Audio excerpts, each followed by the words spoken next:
Hello everyone, I'm Santiago, and today I'm gonna be testing Dying Light on the RX 570. To skip to any of the resolutions tested, check the timestamps down in the description. So basically, in this video, I'll show you 1080p, 1440p and 4K on this game. On both 1080p and 1440p, I'll be doing two configurations on each of them.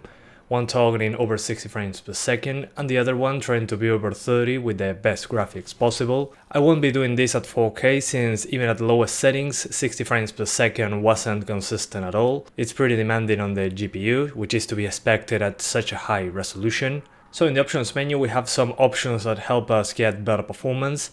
The first one is shadow map size, and this will help quite a bit, especially in the slum area. So yeah, lowering this from very high to high should be a huge difference in the slums. Then we get to the mighty view distance option. This goes from 0% to 100%. It seems to go in intervals of 5% or something like that. And well, this one, when the game first released, was like double the view distance options than now. So basically now 100% means 50% in the day one version, so they downgraded the game quite a bit on this option.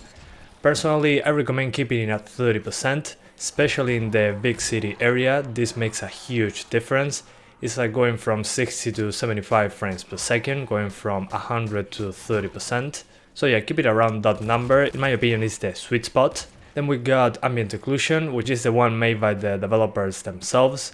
And you can also enable EVGA+, which is the NVIDIA GameWorks feature, so it will be more accurate and it should look better, but it has a performance hit, so if you want ambient occlusion without the GameWorks, just expect a few extra FPS. Then the option I always recommend to disable is the NVIDIA depth of field.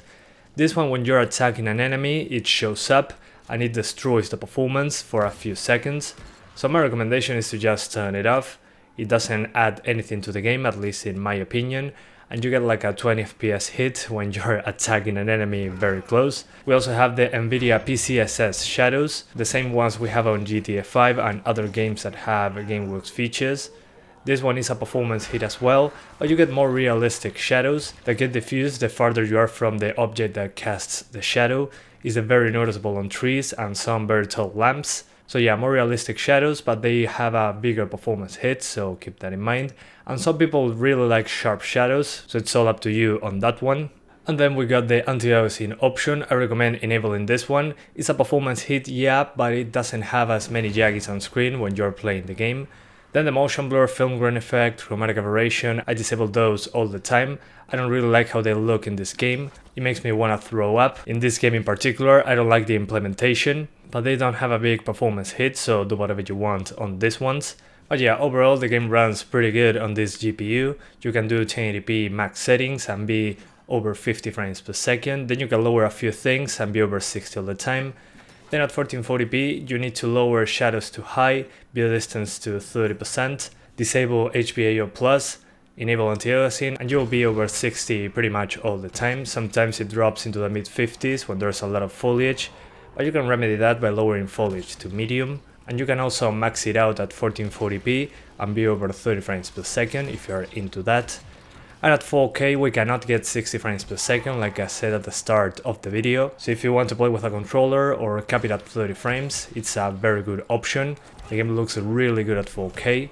But yeah guys, that's about it. I hope you keep enjoying the video, thanks for watching and see you next time.